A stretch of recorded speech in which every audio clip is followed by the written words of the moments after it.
बनवे कि मेरी माँ जौ की रोटी खाती थी, तुम्हारा पेट नहीं भरता। अरे धुर मैं जानता हूँ, मैं जानता हूँ। अगर तुझे शुद्ध रोटी और सब्जी भोजन मिलता तो कभी तो इस वन में नहीं आता। बात बिल्कुल सत्य है।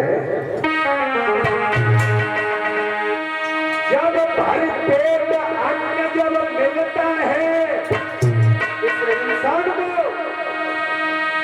फिर पाप के कर्म सुहाते। भर पेट अन्न जब मिलता है तब पाप के कर्म सुहाते।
हमारे श्याम की पत्नियां के भक्त जाने को भगवान ध्रुव के आस पहुंच दिए। बेटा जाओ अयोध्या में 36,000 वर्ष तक तुम राजा बनकर के राज्य करोगे।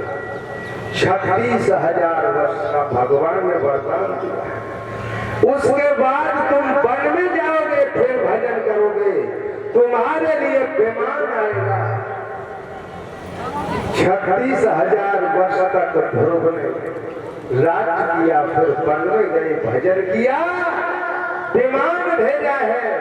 लेकिन दिव्य विमान जो स्वर्ग से आता है वो धरती पर नहीं रुकता, वो धरती से कुछ ऊंचाई पर रहता, धरा धाम को स्पर्श नहीं करता। तो ध्रुव जब मैं शरीर के भगवान के धाम को जाने लगे हैं तो मृत्यु सामने खड़ी हो गई, कहने लगी ध्रुव तुम मैं शरीर के स्वर्ग को जा रहे हो, मुझे स्पर्श नहीं कर रहे, तो संसारी लोग ऐसा कहेंगे कि मृत्यु अच्छी नहीं होती, तो हमें स्पर्श तो करो। दोनों कहने लगे हमें तो शरीर के जाना है। तो मृत्यु बोली बाहर भक्त के आगे मृत्यु भी हाथ जोड़ के खड़ी है। मृत्यु कहने लगी हमें स्पर्श तो करना पड़ेगा। तो विमान धरती पे इतनी ऊंचाई पे रहे, मृत्यु के बीच में खड़ी हो गई, सीढ़ी बन गई। अब ध्रुव से बोली हमारे ऊपर पैर रख के विमान में बैठ के तब जाओ। मृत्यु के सर पर पैर रख के ध्रुव विमान में बैठकर भगवान के धाम में गया। ध्रुव कहने लगा पार्षदों से कि मेरी मैया कहाँ रह गई, सुनी थी? अरे पार्षदों ने कहा तुम चिंता क्यों करते, तुम्हारी माँ तो पहले ही भेज दी, वो स्वर्ग में पहुंच चुकी है। भाई बहनों, ध्रुव परम धाम के लिए चला गया है। भाई बहनों याद रखना, जिस कुल में जिस परिवार में ध्रुव जैसा बच्चा जन्म ले लेता है उसकी 21 पीढ़ियां पीछे की सुधर जाती है और 21 पीढ़ियां आने वाली भी सुधर जाती है। इतना प्रभाव होता है। बोलिए आनंद कंद भगवान, बोलिए श्रीमद् भागवत पुराण की, बोलो परीक्षित महाराज की। अब 2 मिनट भजन बोलेंगे, तब तक मेरे परीक्षित महाराज आरती आरती सजाएंगे भगवान के लिए, फिर आरती करेंगे। अब 6 से ज्यादा भक्त हो गया है परीक्षक जी। आरती आप तैयार करो जगपति जी और परीक्षक जी।